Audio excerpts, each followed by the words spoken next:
Hello दोस्तों, आप सभी का स्वागत है समसामयिक घटना चक्र के इस ऑनलाइन प्लेटफॉर्म पर। आज हम लोग बात करेंगे 3 अप्रैल 2025 के इंपॉर्टेंट करंट अफेयर जो विभिन्न पत्र-पत्रिकाओं से लिए गए। यहाँ पर Dainik Jagran, the Hindu, Indian express की महत्वपूर्ण खबरों को समाहित किया गया है और ये वीडियो जो होता है आपके आरओ-एआरओ परीक्षा के लिए बहुत ही रामबाण है। एकदम समझिए कि रामबाण है और यहाँ से करंट अफेयर आपके परीक्षा के दृष्टिकोण से बहुत महत्वपूर्ण है। जो बहुत इंपॉर्टेंट करंट अफेयर होते हैं, उन्हीं को हम लोग यहाँ पर समाहित करते हैं। यूपी स्पेशल का खास ध्यान रखा जाता है, यूपी स्पेशल पर विशेष फोकस होता है हमारी इन क्लासों में।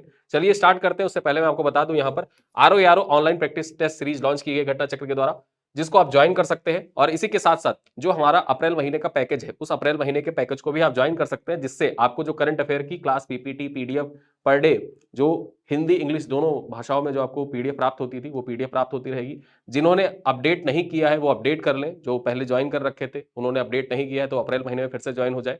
ज्वाइन करने का प्रोसेस वही पुराना है जैसा प्रोसेस पहले होता था।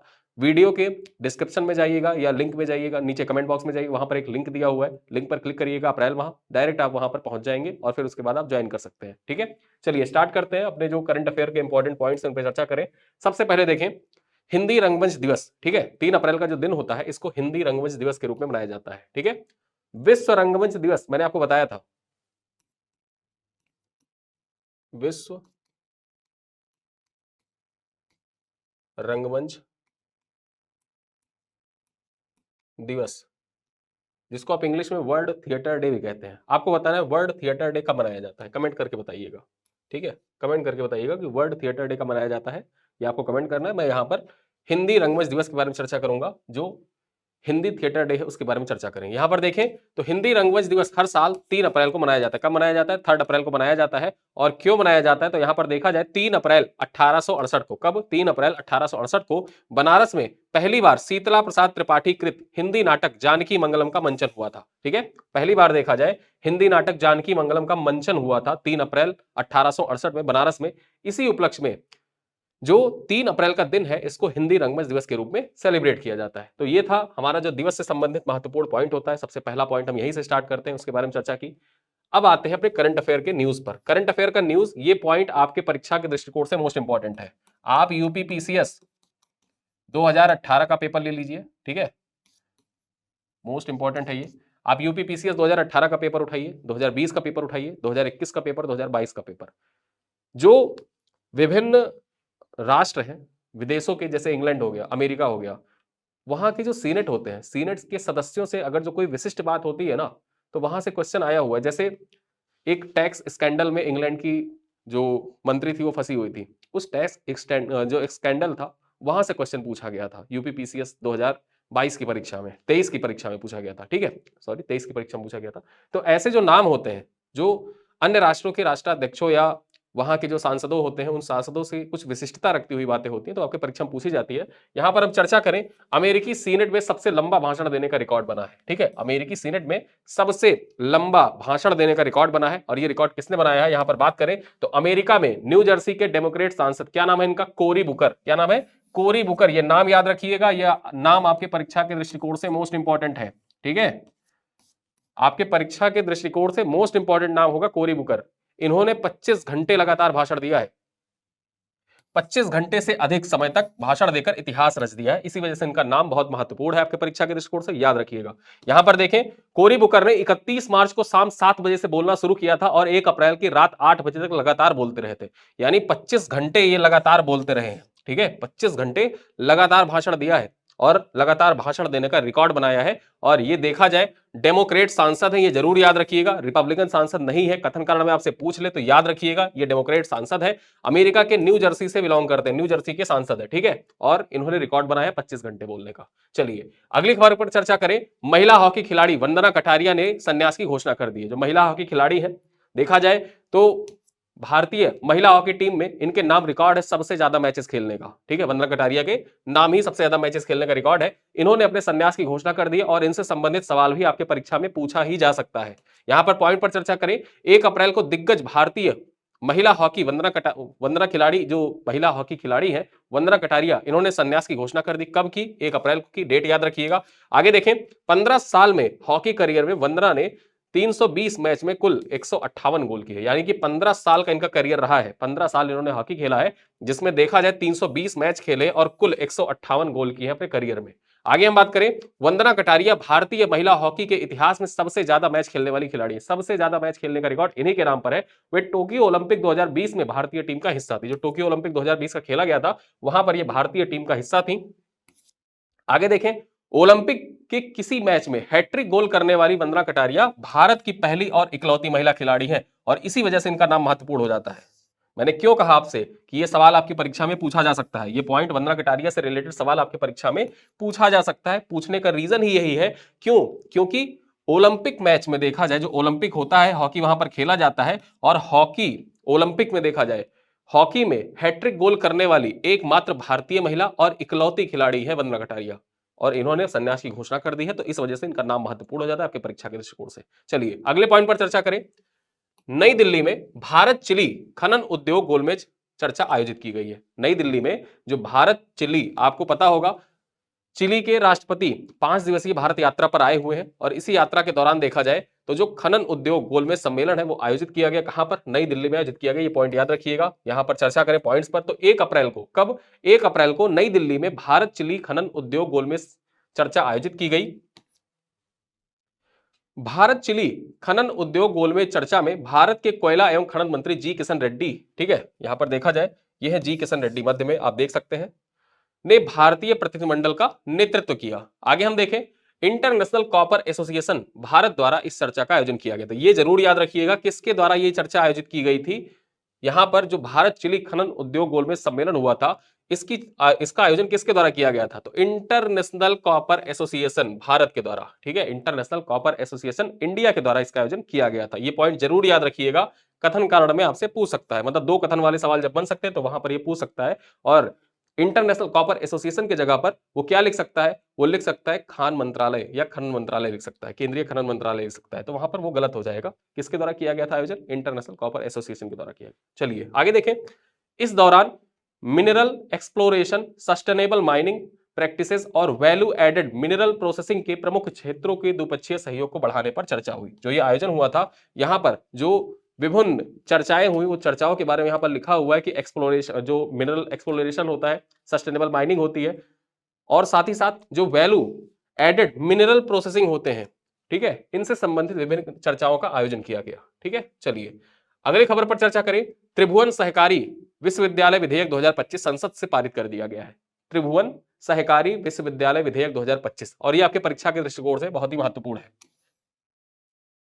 ठीक है, यहां पर देखा जाए 1 अप्रैल को राज्यसभा से मंजूरी मिलने के साथ ही त्रिभुवन सहकारी विश्वविद्यालय विधेयक 2025 संसद से पारित हो गया है। केंद्रीय सहकारिता राज्य मंत्री मुरलीधर मोहिले ने राज्यसभा में त्रिभुवन सहकारी विश्वविद्यालय विधेयक 2025 पर चर्चा का जवाब दिया। यहां पर देखा जाए ये है राज्य मंत्री, जो सहकारिता राज्य मंत्री है, सहकारिता राज्य मंत्री, इनका नाम क्या है? इनका नाम है मुरलीधर मोहले, और जो सहकारिता मंत्री है उनका क्या नाम है? अमित शाह। भारत के पहले सहकारिता मंत्री कौन है? अमित शाह। ठीक है, अमित शाह भारत के पहले सहकारिता मंत्री हैं। चलिए आगे देखें, त्रिभुवन सहकारी विश्वविद्यालय विधेयक लोकसभा में 26 मार्च 2025 को पारित हुआ था। लोकसभा से कब पारित हुआ था? 26 मार्च को पारित हुआ था। राज्यसभा से कब पारित हुआ? राज्यसभा से यह पारित हो गया 1 अप्रैल को। 1 अप्रैल को। अब राष्ट्रपति के हस्ताक्षर के बाद यह विधेयक जो है अधिनियम का रूप ले लेगा और सहकारी विश्वविद्यालय की स्थापना हो जाएगी। ठीक है, यहां पर देखा जाए इस विधेयक के तहत गुजरात के आनंद में, जो आनंद डिस्ट्रिक्ट है गुजरात का, वहां पर ग्रामीण प्रबंधन संस्थान को त्रिभुवन सहकारी विश्वविद्यालय के रूप में स्थापित किया जाएगा। आनंद जिला जो है यहीं पर अवस्थित है ग्रामीण प्रबंधन संस्थान, और इस ग्रामीण प्रबंधन संस्थान को ट्रांसफॉर्म कर दिया जाएगा किसमें? त्रिभुवन सहकारी विश्वविद्यालय में। ठीक है, त्रिभुवन सहकारी विश्वविद्यालय परीक्षा में आपसे पूछे निम्नलिखित में से किस राज्य में अवस्थित, कहां पर स्थापित किया जाएगा? गुजरात में स्थापित किया जाएगा। गुजरात में कहां स्थापित किया जाएगा? आनंद में स्थापित किया जाएगा। ठीक है, चलो आनंद वही है जहां पर अमूल की डेयरी है, अमूल कंपनी आनंद में ही है। आगे देखें, इस विश्वविद्यालय को राष्ट्रीय महत्व की संस्थान घोषित किया जाएगा। ठीक है, यहां पर देखा जाए जो ये विश्वविद्यालय है त्रिभुवन सहकारी विश्वविद्यालय, इसको राष्ट्रीय महत्व का संस्थान घोषित किया जाएगा, और ये विश्वविद्यालय सहकारी क्षेत्र में हायर टेक्निकल और मैनेजमेंट एजुकेशन के साथ साथ ट्रेनिंग भी प्रोवाइड करेगा। जो हायर एजुकेशन होता है वहां पर देखा जाए ये मैनेजमेंट एजुकेशन के साथ साथ ट्रेनिंग भी प्रोवाइड करेगा त्रिभुवन सहकारी विश्वविद्यालय। चलिए अगली खबर पर चर्चा करें। IGNCA की फिल्म स्ट्रीम स्टोरी को मिला वैश्विक पहचान। ठीक है, यहां पर देखा जाए स्ट्रीम स्टोरी, ये किसकी फिल्म है? यहां पर देखा जाए IGNCA। चर्चा कर लें क्या है पॉइंट।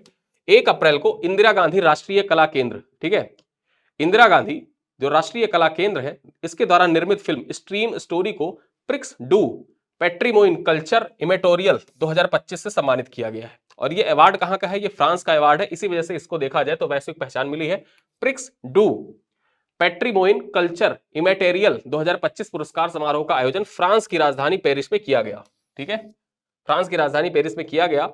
इसे फ्रांसीसी संस्कृति मंत्रालय के द्वारा आयोजित किया गया था। जो ये पुरस्कार समारोह था, ये पुरस्कार समारोह किसके द्वारा आयोजित किया गया था? तो जो फ्रांस की संस्कृति मंत्रालय है, संस्कृति मंत्रालय, उसी के द्वारा इसका आयोजन किया गया था। Stream story film Himachal Pradesh की सदियों पुरानी कुहल जलधाराओं पर आधारित है, ठीक है, जो कुहल जलधारा है उसी पर आधारित है stream story. Stream story Amit Dutt द्वारा ये जो फिल्म है, इस फिल्म के डायरेक्टर कौन है? डायरेक्टर जरूर याद रखिएगा, इस फिल्म के डायरेक्टर है अमित दत्त, ठीक है, अमित दत्त। और ये किसके तत्वाधान में बनी है? ये इंदिरा गांधी राष्ट्रीय कला केंद्र के तत्वाधान में ये मूवी बनाई गई थी। और हिमाचल प्रदेश की जो सदियों पुरानी कुहल जलधारा है उन्हीं पर आधारित ये फिल्म है। यहां पर चर्चा करें, इंदिरा गांधी राष्ट्रीय कला केंद्र भारत सरकार के संस्कृति मंत्रालय के अधीन एक सांस्कृतिक संस्था है। ये जरूर याद रखिएगा कि इंदिरा गांधी राष्ट्रीय कला केंद्र जो है ये किसके अधीन कार्य करता है? तो ये भारत सरकार के संस्कृति मंत्रालय के अधीन कार्य करता है, ठीक है। चलो आगे देखें, उत्तर प्रदेश के 9 जनपदों में मॉडल ड्राइविंग इंस्टीट्यूट की स्थापना होगी। जो उत्तर प्रदेश है, उत्तर प्रदेश के 9 जनपदों में, कितने जनपदों में? 9 जनपदों में मॉडल ड्राइविंग इंस्टीट्यूट की स्थापना की जाएगी। इसी वजह से कह रहा हूं यहां पर उत्तर प्रदेश स्पेशल पर विशेष फोकस किया जा रहा है। आगे जितनी खबरें आप पढ़ेंगे सब यूपी स्पेशल के ही होंगे। चर्चा करें, 1 अप्रैल को उत्तर प्रदेश सरकार ने राज्य के 9 जनपदों में मॉडल ड्राइविंग इंस्टीट्यूट की स्थापना करने की घोषणा की है। कब घोषणा करी? 1 अप्रैल को। कितने जिलों में? 9 जिलों में। क्या खोला जाएगा? मॉडल ड्राइविंग इंस्टीट्यूट खोला जाएगा, ठीक है, मॉडल ड्राइविंग इंस्टीट्यूट खोला जाएगा उत्तर प्रदेश के 9 जिलों में। आगे हम चर्चा करें, ये कौन कौन से जनपद है? जो 9 जिले हैं वो 9 जिलों में कौन कौन से जनपद है, कहां कहां पर खोला जाएगा?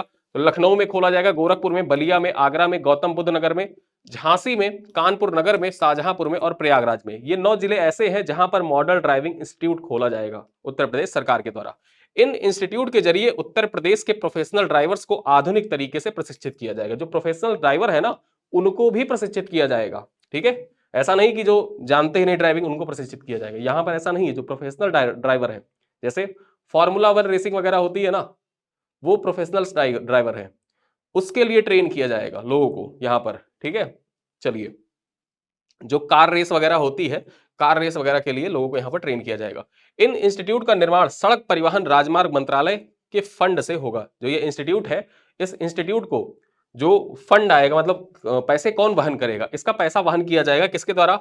सड़क परिवहन एवं राजमार्ग मंत्रालय के द्वारा। ये जरूर याद रखिएगा कि यहाँ फंडिंग का कार्य जो होगा वो कौन करेगा? फंडिंग का कार्य करेगा सड़क परिवहन राजमार्ग मंत्रालय के द्वारा। चलिए अगली खबर पर चर्चा करें। उत्तर प्रदेश अग्निशमन विभाग को गोवा सरकार ने सम्मानित किया है, ठीक है। जो उत्तर प्रदेश का अग्निशमन विभाग है, इसको गोवा सरकार के द्वारा सम्मानित किया गया है। और ये पॉइंट आपके परीक्षा के दृष्टिकोण से इंपॉर्टेंट है, याद रखिएगा। आगे देखते हैं क्यों इंपॉर्टेंट है, ये भी जान लीजिए। 1 अप्रैल को गोवा सरकार ने उत्तर प्रदेश अग्निशमन विभाग को सम्मानित किया है। गोवा के मुख्यमंत्री प्रमोद सावंत ने, ठीक है, गोवा के मुख्यमंत्री प्रमोद सावंत ने उत्तर प्रदेश अग्निशमन विभाग की एडीजी पद्मजा चौहान को, किसको? पद्मजा चौहान को पुरस्कार प्रदान किया, ठीक है। किस लिए प्रदान किया है ये भी देख लेते हैं। ये सम्मान अग्निशमन विभाग को प्रयागराज महाकुंभ 2025 में उनके शानदार कार्य के लिए दिया गया। यहां पर देखा जाए, प्रयागराज महाकुंभ 2025 जो आयोजित किया गया था, वहां पर जो अग्निशमन विभाग है उत्तर प्रदेश का, उसके द्वारा जो शानदार प्रदर्शन किया गया, उस शानदार प्रदर्शन के कारण ही गोवा सरकार के द्वारा यह पुरस्कार प्रदान किया गया है। आगे हम चर्चा करें, गोवा की राजधानी पणजी में इस सम्मान समारोह का आयोजन किया गया। कहां पर आयोजन किया गया था? गोवा की राजधानी है पणजी, वहीं पर इस सम्मान समारोह का आयोजन किया गया, जहां पर गोवा के मुख्यमंत्री प्रमोद सावंत के द्वारा जो पद्मजा चौहान है, एडीजी है अग्निशमन विभाग उत्तर प्रदेश की, उनको सम्मानित किया गया, ठीक है। चलो अगली खबर पर चर्चा करें, आपके परीक्षा के दृष्टिकोण से बहुत ही महत्वपूर्ण, यूपी स्पेशल के लिए समझ लीजिए कि आज नहीं तो कल किसी ना किसी परीक्षा में यह सवाल जरूर आएगा, ठीक है। ओडीओपी के तर्ज पर यूपी के जेलों में ओजेओपी यानी कि 1 जेल 1 प्रोडक्ट परियोजना जो है ये उत्तर प्रदेश में संचालित की जाएगी। 1 जेल 1 प्रोडक्ट योजना उत्तर प्रदेश में संचालित की जाएगी। चर्चा करें पॉइंट्स पर, तो यूपी के 22 जिलों की जेलों में कैदियों द्वारा एक जिला एक उत्पाद की तर्ज पर एक जेल एक उत्पाद योजना चलाई जा रही है। उत्तर प्रदेश के कितने जिलों में? 22 जिलों में चलाई जा रही है। किसके द्वारा? जो कैदी है, कैदी जो बंद है, उन कैदियों के द्वारा एक जेल एक उत्पाद योजना संचालित की जा रही है। चर्चा करें, इन जेलों में अलग अलग उत्पाद बनाए जा रहे हैं। उदाहरण के तौर पर देखें तो मैनपुरी जेल में तारकशी कला का काम हो रहा है, आगरा जेल में जूते का निर्माण हो रहा है, इसी तरह फर्रुखाबाद जेल में ब्लॉक पेंटिंग जैसी जो सजा काट रहे कैदियों के द्वारा किया जा रहा है। यानी कि जो ब्लॉक पेंटिंग है, वो ब्लॉक पेंटिंग कहां पर की जा रही है? फर्रुखाबाद जेल में की जा रही है। आगरा जेल जो है वहां पर देखा जाए तो जूतों का निर्माण किया जा रहा है, चमड़ा उद्योग के लिए आगरा फेमस ही है। मैनपुरी में देखा जाए तो तारकशी कला के लिए मैनपुरी फेमस है, और यहाँ पर जो जेल है वहां पर जेलों में तारकशी कला बनाने का कार्य कौन कर रहा है? कैदियों के द्वारा किया जा रहा है। इस प्रकार उत्तर प्रदेश के 22 जेलों में जो ये परियोजना है, वन जेल वन प्रोडक्ट, एक जेल से एक प्रोडक्ट निकलेगा ही निकलेगा। इससे क्या हो रहा है? सहकारी तौर पर ये सारे प्रोडक्ट निर्मित किए जा रहे हैं, ठीक है। और इससे जो कैदी हैं, कैदियों को भी वहां पर जेल के अंदर भी छोटा मोटा रोजगार मिल रहा है, उससे पैसे भी उनको इकट्ठा होते हैं, ठीक है। तो यहां पर देखा जाए, वर्तमान में प्रदेश के 21 जेलों में बनाई गई सहकारी समितियां हैं, जिनका संचालन कैदियों के द्वारा आपस में मिलकर किया जाता है। देखिए, सहकारी समितियां हैं 21 वर्तमान में उत्तर प्रदेश के 21 जेलों में सहकारी समितियां कार्य कर रही हैं, ठीक है। ये चीज जरूर जाने रहिएगा, आपके परीक्षा के दृष्टिकोण से इंपॉर्टेंट है। चलिए आगे देखें, स्टार्टअप्स को बढ़ावा देने के लिए बनेगा स्टार्टअप मिशन। उत्तर प्रदेश में स्टार्टअप मिशन की स्थापना की जाएगी, ठीक है। स्टार्टअप मिशन बनेगा उत्तर प्रदेश में। और देखा जाए तो उत्तर प्रदेश ऐसा करने वाला पहला राज्य नहीं है, ये आप जाने रहिए। स्टार्टअप मिशन को स्थापित करने वाला उत्तर प्रदेश जो है, ये चौथा राज्य है। इसके पूर्व में किसने किसने किया है? उड़ीसा, तेलंगाना, कर्नाटक ने इसके पूर्व में किया है, और उत्तर प्रदेश चौथा राज्य यहां पर बन जाएगा। चर्चा करें पॉइंट पर, तो उत्तर प्रदेश में स्टार्टअप्स को बढ़ावा देने के लिए स्टार्टअप मिशन स्थापित किया जाएगा, जो उड़ीसा, तेलंगाना, कर्नाटक में पहले से ही स्थापित किया गया है, ठीक है। यानी कि उड़ीसा, तेलंगाना और कर्नाटक में पहले से स्थापित किया जा चुका है, अब उत्तर प्रदेश में भी इसको स्थापित किया जाएगा। आगे हम चर्चा करें, इन मिशनों का उद्देश्य क्या है? जो ये स्टार्टअप मिशन है, इनका उद्देश्य क्या है? इनका उद्देश्य स्टार्टअप को विभिन्न प्रकार की सहायता प्रदान करना है, जैसे कि वित्तीय सहायता, बुनियादी ढांचे और सुविधा प्रदान करना, मार्गदर्शन और नेटवर्किंग के अवसर प्रदान करना, यहां पर मुख्य रूप से इन स्टार्टअप मिशन के अंतर्गत किया जाएगा। जो उत्तर प्रदेश में विभिन्न स्टार्टअप गठित होंगे या छोटे छोटे जो स्टार्टअप बनेंगे, इन स्टार्टअप मिशन के द्वारा ही इनको क्या किया जाएगा? वित्तीय सहायता उपलब्ध कराई जाएगी, बुनियादी ढांचे उपलब्ध कराए जाएंगे, मार्गदर्शन, उनका मेंटोरशिप किया जाएगा, उनको कैसे वो डेवलप कर सकते हैं, अपने आप को ग्रो कर सकते हैं। कुछ स्टार्टअप्स तो ऐसे होते हैं जो स्टार्ट हुए लेकिन फिर बंद हो जाते हैं, तो ऐसा ना हो, ऐसी घटनाएं ना हो, इसी वजह से उत्तर प्रदेश में स्टार्टअप मिशन स्टार्ट किया जाएगा। और स्टार्टअप मिशन स्टार्ट करने वाला उत्तर प्रदेश कौन सा राज्य है? चौथा राज्य है, ठीक है। आगे देखें, इस मिशन से स्टार्टअप को व्यवसाय पंजीकरण प्रक्रिया को सरल बनाने, विनियामक अनुपालन लागत को कम करने और तेजी से पेटेंट प्रक्रिया के लिए कम लागत वाली कानूनी सहायता भी प्राप्त होगी। यहां पर देखा जाए, जो पेटेंट के लिए कम लागत वाली कानूनी सहायता होती है ना, वो भी स्टार्टअप मिशन के अंतर्गत ही प्रदान की जाएगी, ठीक है। जो छोटे छोटे स्टार्टअप्स नए गठित होंगे, नवगठित स्टार्टअप्स के लिए एकदम समझ लीजिए कि ये जीवनदायिनी अमृत के रूप में कार्य करेगी स्टार्टअप मिशन, ठीक है। चलो अगली खबर पर चर्चा करें, लखनऊ में बनाया जाएगा सबसे बड़ा इंक्यूबेशन सेंटर। सबसे बड़ा इंक्यूबेशन सेंटर कहां पर बनेगा? लखनऊ में स्थापित किया जाएगा। यहां पर देखा जाए, स्टार्टअप मिशन के गठन के साथ ही प्रदेश की राजधानी लखनऊ में देश का सबसे बड़ा इंक्यूबेशन सेंटर बनाने की तैयारी भी आईटी एवं इलेक्ट्रॉनिक्स विभाग के द्वारा की जा रही है। ये चीज जाने रहिए, परीक्षा में आपसे पूछे कि दुनिया का, या सॉरी दुनिया नहीं, भारत का सबसे बड़ा इंक्यूबेशन सेंटर निम्नलिखित में से किस स्थान पर स्थापित किया जाएगा? चार ऑप्शन दे दे, नई दिल्ली, ग्रेटर नोएडा, लखनऊ या गुजरात, ठीक है। गुजरात का कोई अहमदाबाद दे दे, ठीक है। तो आप ये जाने रहिए कि देश का सबसे बड़ा इंक्यूबेशन सेंटर जो है, इसकी स्थापना कहां पर होगी? इसकी स्थापना होगी लखनऊ में। लखनऊ में इसकी स्थापना होगी, और लखनऊ में ही देखा जाए, ठीक है, तो भारत का पहला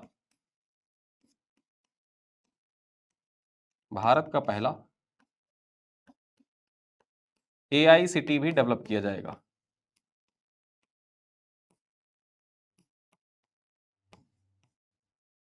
एआईसीटी का विकास किया जाएगा, और उत्तर प्रदेश के जितने भी जिले हैं, उन जिलों से संबंधित जितने भी करंट अफेयर हैं, ठीक है, और जो इंपॉर्टेंट है, जहां से सवाल बन सकते हैं, मैं कोशिश करूंगा कि सारे जिलों के करंट अफेयर आपके एग्जाम के पूर्व एक बार फिर से है। जैसे यूपी पीसीएस का एग्जाम था, तो हम लोगों ने 75 मिनट में 75 जिलों का टारगेट रखा था, और 75 मिनट में 75 जिलों का टारगेट पूरा भी हुआ था। कुछ जिले उसमें से छूटे थे, 2-4 जिले छूटे थे जिनसे करंट अफेयर के कोई क्वेश्चन ऐसे महत्वपूर्ण थे नहीं जिनसे सवाल बन सके। तो हमारी कोशिश ये रहेगी फिर से जब एग्जाम नजदीक आएगा, धीरे-धीरे उस पे काम चल रहा है, हम लोग तो अपना सेक्शन डिवाइड करते रहते हैं। तो जैसे-जैसे एग्जाम नजदीक आएगा और इनोवेटिव चीजें आपके बीच में आती रहेंगी आपकी तैयारी को और प्रखर बनाने के लिए, ठीक है? चलिए, आगे देखें। इन इंक्यूबेशन सेंटर्स में स्टार्टअप के सदस्यों के बैठने के साथ-साथ एक्सपर्ट्स भी मौजूद होंगे। यहाँ पर जो इंक्यूबेशन सेंटर है, यहाँ पर देखा जाए स्टार्टअप्स के जो सदस्य होंगे उनके बैठने के साथ-साथ एक्सपर्ट्स भी यहाँ पर मौजूद होंगे और ये इंक्यूबेशन सेंटर एकेटीयू यूनिवर्सिटी के कैंपस में बनाया जा सकता है। ठीक है, कहां पर बनेगा? अभी तो स्थापना का विचार चल रहा है, तो यहां पर देखा जाए जो एकेटीयू है, एकेटीयू यूनिवर्सिटी, इसका जो कैंपस है उसी कैंपस में इसको बनाया जाएगा जिसमें 100 से अधिक स्टार्टअप्स के बैठने और काम करने की सुविधा होगी। यहां पर देखा जाए 100 से अधिक स्टार्टअप्स जो है वो एक साथ यहां पर संचालित हो सकते हैं। इसी वजह से कहा जा रहा है कि ये भारत का सबसे बड़ा इंक्यूबेशन सेंटर है। यहां पर 100 से अधिक स्टार्टअप्स एक साथ कार्य कर सकते हैं। चलिए, अगली खबर पर चर्चा करें। मोनाश यूनिवर्सिटी उत्तर प्रदेश में खोलेगी टीचिंग एक्सीलेंस एकेडमी। ठीक है, जो मोनाश यूनिवर्सिटी है इसको देखा जाए तो जो वर्ल्ड यूनिवर्सिटी रैंकिंग जारी की जाती है उसमें इसकी रैंकिंग कितनी है? 35वीं रैंकिंग है। और उसके बाद भी देखा जाए world class university Uttar Pradesh में क्या स्थापित करेगा? Teaching excellence academy. ये जरूर जाने रहिएगा, टीचिंग एक्सीलेंस एकेडमी किसके द्वारा स्थापित की जाएगी?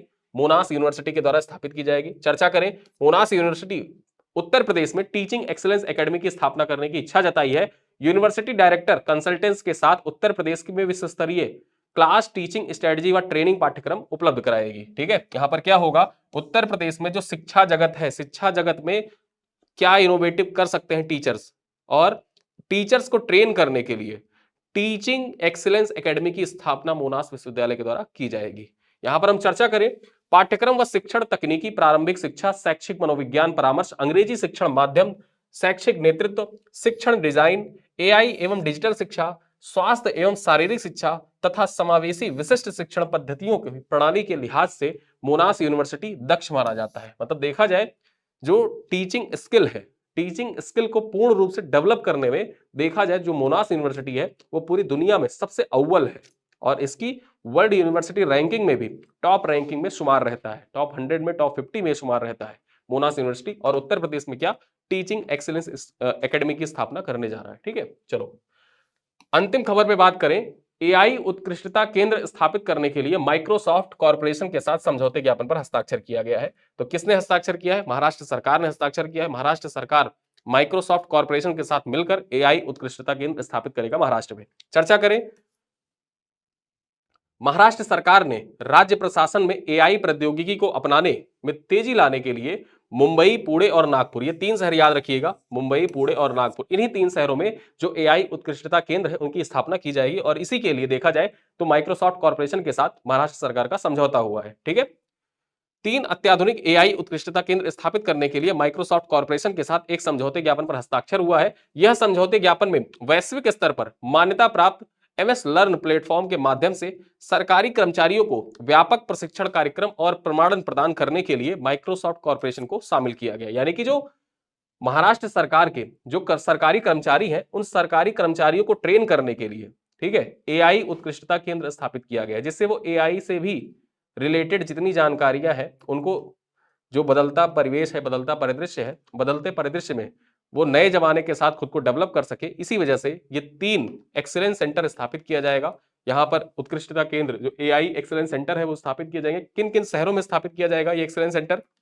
तो ये मुंबई, पुणे और नागपुर में स्थापित किया जाएगा। ठीक है, ये जरूर जाने रहिएगा कि मुंबई, पुणे और नागपुर में स्थापित किया जाएगा। माइक्रोसॉफ्ट कॉर्पोरेशन के साथ इस समझौते ज्ञापन पर हस्ताक्षर किया गया है। तो आज के जो इंपॉर्टेंट करंट अफेयर थे उन करंट अफेयर में हमने चर्चा की। कुछ प्रश्न है आपके लिए, इन प्रश्नों का आपको उत्तर कमेंट बॉक्स में देना है। पहला प्रश्न क्या है? सीनेटर कोरी बुकर ने अमेरिकी सीनेट में लगभग कितने घंटे का भाषण दिया? 15 घंटे, 20 घंटे, 25 घंटे या 30 घंटे? क्वेश्चन नंबर 2 है, निम्नलिखित कथनों पर विचार करें। पहला कथन है, वंदना कटारिया ने ओलंपिक में एक मैच में हैट्रिक लगाने वाली पहली भारतीय महिला खिलाड़ी बनी। ठीक है, पहली भारतीय महिला खिलाड़ी है, ये आपको बताना है। पहला कथन है। दूसरा कथन है, उन्होंने अपने करियर में 200 से कम अंतरराष्ट्रीय मैच खेले हैं। ये दूसरा कथन है। उपरोक्त में से कौन सा सही है? केवल एक सही है, केवल 2 सही है, दोनों सही है, या उपरोक्त में से कोई नहीं? क्वेश्चन नंबर 3 है, भारत चिली गोलमेज चर्चा के संदर्भ में निम्नलिखित में से कौन सा कथन सही नहीं है? कौन सा कथन सही नहीं है? पहला कथन, इसका आयोजन नई दिल्ली में हुआ। दूसरा कथन है, इसका आयोजन कोयला मंत्रालय द्वारा किया गया। तीसरा कथन, इसमें सस्टेनेबल माइनिंग पर चर्चा हुई। चौथा है, जी किशन रेड्डी ने भारतीय प्रतिनिधिमंडल का नेतृत्व किया। ये 4 कथन है, चारों में से कौन सा सही नहीं है, यह आपको कमेंट करके बताना है। क्वेश्चन नंबर 4 क्या कह रहा है? निम्नलिखित कथनों पर विचार करें। पहला कथन कह रहा है कि गोवा सरकार ने प्रयागराज महाकुंभ 2025 में उत्कृष्ट कार्य हेतु यूपी अग्निशमन विभाग को सम्मानित किया है। गोवा सरकार के द्वारा सम्मानित किया गया है। यह सम्मान समारोह वाराणसी में आयोजित किया गया था। कहां पर? वाराणसी में इसका सम्मान समारोह का आयोजन किया गया था। सही विकल्प का चयन करना है। केवल विकल्प 1 सही है, केवल विकल्प 2 सही है, दोनों कथन सही है, या दोनों कथन गलत है। ठीक है।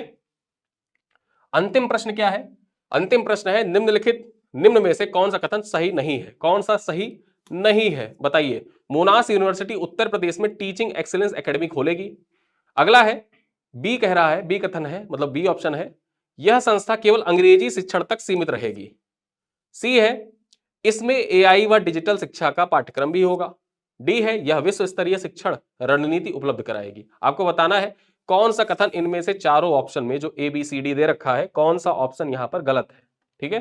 तो आज आपसे करंट अफेयर के 5 क्वेश्चन पूछे गए हैं और आपको current affair Uttar Pradesh special RO साथ ही साथ बीपीएससी और यूपीपीसीएस परीक्षा के दृष्टिकोण से ही यहां पर तैयार करवाया जाता है। डेली शाम को 7:30 बजे ये वीडियो आपको मिल जाता है। अगले दिन 12 बजे के पहले पहले आपको जो क्लास पीडीएफ होती है, क्लास पीडीएफ हिंदी और अंग्रेजी दोनों भाषाओं में मिल जाती है। ये क्लास हमारी बाइलिंगुअल होती है, मतलब कंटेंट हमारा इंग्लिश और हिंदी दोनों माध्यम में यहाँ पर लिखा होता है। भले ही मैं ओरली बोलता हिंदी में हूँ, लेकिन सारा कंटेंट बाइलिंगुअल है। सब कुछ आपको बाइलिंगुअल मिलता है। टेस्ट भी हमारा बाइलिंगुअल ही है। और इन टेस्ट वगैरह को आप परचेज करना चाहते हैं तो आप हमारी वेबसाइट पर विजिट कर सकते हैं। और वेबसाइट पर आप कैसे विजिट करेंगे वो भी मैं आपको बता देता हूँ। आपको सबसे पहले गूगल खोलना होगा। ठीक है। आप गूगल ओपन करिए और यहां पर सर्च करिए SSGCP, समसामयिक घटना चक्र पब्लिकेशन, आपको सर्च करना है। और उसके बाद हमारा होम पेज खुल जाएगा। होम पेज ओपन होने के बाद, जब होम पेज हमारा ओपन हो जाए और इस होम पेज के ओपन होने के बाद आपको कहां पर जाना है? आपको जाना है वीडियो लेक्चर का सेक्शन। जब वीडियो लेक्चर का जो सेक्शन है, उस वीडियो लेक्चर के सेक्शन में आप जाएंगे तो जब वीडियो लेक्चर के सेक्शन में आप जाएंगे, आप इसको क्लिक कर दीजिए, ओपन हो जाएगा। ओपन होने के बाद ये है हमारा अप्रैल महीने का पैकेज। इस पैकेज पे जब आप क्लिक करेंगे तो यहां से आपको बाय नाउ का ऑप्शन मिल जाएगा। उस बाय नाउ के ऑप्शन पे आप क्लिक करके इस मंथली पैकेज को आप ज्वाइन कर सकते हैं, जिसमें आपको खूब सारी चीजें मिलती हैं। क्या क्या चीजें मिलती हैं मैं आपको बता दूं यहां पर, एक सेकेंड। इसमें आपको डेली वीडियो क्लास तो मिलती ही है। ठीक है। डेली क्लास आपको मिल जाती है। डेली आपको ऐप पर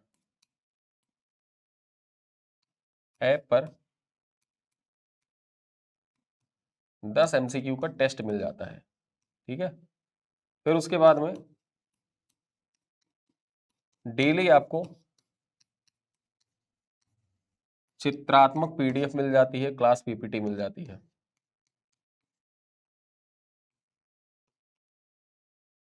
प्रतिदिन आपको जो प्रिंटेबल पीडीएफ है,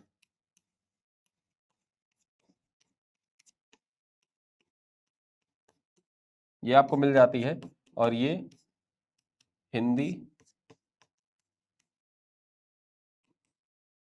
इंग्लिश दोनों भाषाओं में होती है। टेस्ट भी हमारा हिंदी इंग्लिश दोनों भाषाओं में है। ठीक है। तो यहाँ पर टेस्ट भी हमारा हिंदी इंग्लिश दोनों भाषाओं में है। प्रिंटेबल पीडीएफ भी हमारा हिंदी इंग्लिश दोनों भाषाओं में है। और साथ ही साथ देखा जाए, महीने के एंड में आपको 2 चीजें मिलती हैं। महीने के एंड में आपको 2 चीजें क्या मिलती है? एक तो आपको कंप्लीट पीडीएफ मिल जाता है, कंप्लीट पीडीएफ आपको मिल जाता है। और आपको देखा जाए तो 100 MCQ का एक फुल टेस्ट मिल जाता है। 100 MCQ का फुल टेस्ट आपको प्राप्त हो जाता है यहाँ पर। और ये सब जब आप ज्वाइन करते हैं तो पीडीएफ अगर आपको डाउनलोड करने के लिए एक ऑप्शन भी दिया जाता है कि आप पीडीएफ कहाँ से डाउनलोड कर सकते हैं। पीडीएफ डाउनलोड करने के लिए एक व्हाट्सएप ग्रुप अलग से बना हुआ है। व्हाट्सएप ग्रुप बना हुआ है अलग से। जब आप पैकेज को ज्वाइन कर लें तो आप हमारे हेल्पलाइन नंबर पर एक बार कॉल कर दीजिएगा, आपको लिंक भेज दिया जाएगा। ठीक है। फिर उसके बाद आप व्हाट्सएप कम्युनिटी से जुड़ जाएंगे और व्हाट्सएप कम्युनिटी से आप पीडीएफ को डाउनलोड कर सकते हैं। डेली पीडीएफ डाउनलोड कर सकते हैं, मंथली पीडीएफ भी डाउनलोड कर सकते हैं। Monthly PDF. और एक सूचना ये भी है कि जो मंथली पीडीएफ का वेट कर रहे थे मार्च महीने का मंथली पीडीएफ रेडी है। कल शाम तक उसको शेयर कर दी जाएगी ग्रुप में। आप लोग परेशान मत होइएगा, कल शाम तक आपके टेस्ट भी लग जाएंगे और पीडीएफ भी शेयर कर दी जाएगी। ठीक है, तो चलिए इसी के साथ मैं इस वीडियो को यहाँ पर समाप्त करता हूँ। मिलते हैं अगले वीडियो में, तब तक के लिए धन्यवाद।